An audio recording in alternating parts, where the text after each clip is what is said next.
নমস্কার, বনির ডায়েরিতে আপনাদের সবাইকে স্বাগত। তৃতীয়বার প্রেম ভেঙেছে ছোট পর্দার চেনা মুখ সায়ন্ত মোদকের। টেলিপাড়া হয়তো জানতেই পারত না যদি না সায়ন্ত তার সদ্য বিচ্ছিন্ন প্রেমিকা কিরণ মজুমদারের সঙ্গে নিজের ইউটিউব চ্যানেলে ভিডিও করা বন্ধ করে দিতেন। সম্পর্কে থাকাকালীন সায়ন্ত ও কিরণ একসঙ্গে ভিডিও তৈরি করতেন, নিজেদের ইউটিউব চ্যানেলে সেই সব ভাগ করে নিতেন। ইদানিং তাদের এক ফ্রেমে দেখতে না পেয়ে প্রথমে টনক নড়ে দর্শকদের। খবর মন্তব্য বাক্সে প্রশ্ন তুলে দর্শকেরা একের পর এক সায়ন্তের কাছে বিষয়টি জানতে চান। অভিনেতা বিচ্ছেদের খবর শোনালে অকারণে কিছু নেট নাগরিক অশালীন মন্তব্য করতে থাকেন কিরণকে। একটা সময়ের পর চুপ থাকেননি কিরণও। তিনিও নিজের ইউটিউব চ্যানেলে ভিডিও বার্তায় ক্ষোভ উগরে দেন সায়ন্তের বিরুদ্ধে। তার অভিযোগ একাধিক, তাকে নাকি আলাদা ভিডিও করতে দিতেন না অভিনেতা, সঙ্গে মানসিক অত্যাচার তো ছিলই।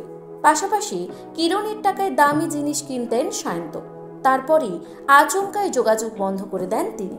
অভিনেতার এমন আচরণে মানসিকভাবে ভেঙে পড়েন কিরণ। নিজেকে সামলে ওঠার আগেই নেট নাগরিকদের অকারণ হেনস্থার শিকার হন তিনি। কিরণের এই ভিডিও বার্তায় নেট নাগরিকেরা দ্বিধাবিভক্ত। অনেকেই সহানুভূতি দেখিয়েছেন মডেল অভিনেত্রীকে। সেই সমর্থন আরও বাড়ে সায়ন্তের প্রথম প্রেম দেবচন্দ্রিমা সিংহ রায়ের একটি মন্তব্যে।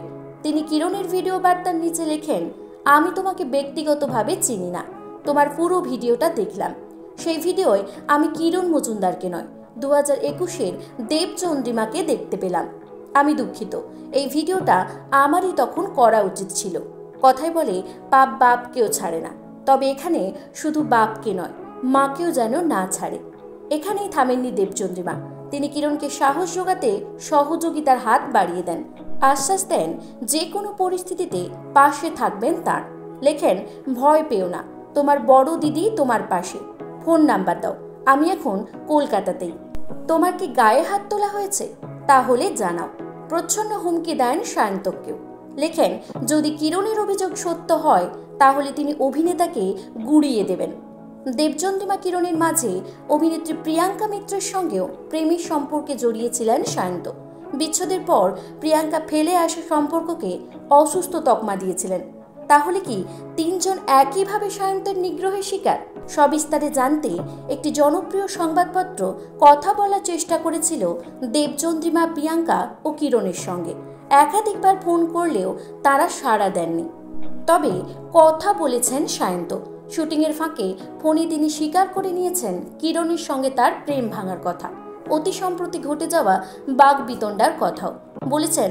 3বার প্রেমের কথা জানিয়েছি, 3বার বিচ্ছেদের কথাও। খুব স্বাভাবিক, লোকে আমার দিকেই অভিযোগের আঙুল তুলবে, তা বলে মোটেও মারধর করিনি যে এইভাবে আমার বিরুদ্ধে পাল্টা আক্রমণ করা হবে। বাস্তবে যে অভিযোগের আঙুল উঠছে প্রাক্তন প্রেমিকার দিকে, একেবারেই তা কাম্য নয়, দাবি অভিনেতার। জানাতে ভোলেননি মতের মিল হচ্ছিল না বলেই আলাদা হয়েছেন তাঁরা। মতের মিল থাকলে বিচ্ছেদের প্রশ্নই উঠত না। 3বার প্রেম ভাঙল তার, বিষয়টি কি আর ততটাও সহজ সরল? প্রশ্নের জবাবে সায়ন্ত বললেন, এই কথা অনেকেই বলছেন, তাদের পরামর্শ বারবার প্রেম ভাঙলে মনের ওপর চাপ এবং ছাপ দুটোই পড়ে। আমারও মানুষকে বিশ্বাস করতে কষ্ট হচ্ছে। ঠিক করেছি প্রেম সম্পর্ক থেকে দূরেই থাকবো, আরো বেশি করে মন দেব কাজে, তাতে যদি শান্তি পাই।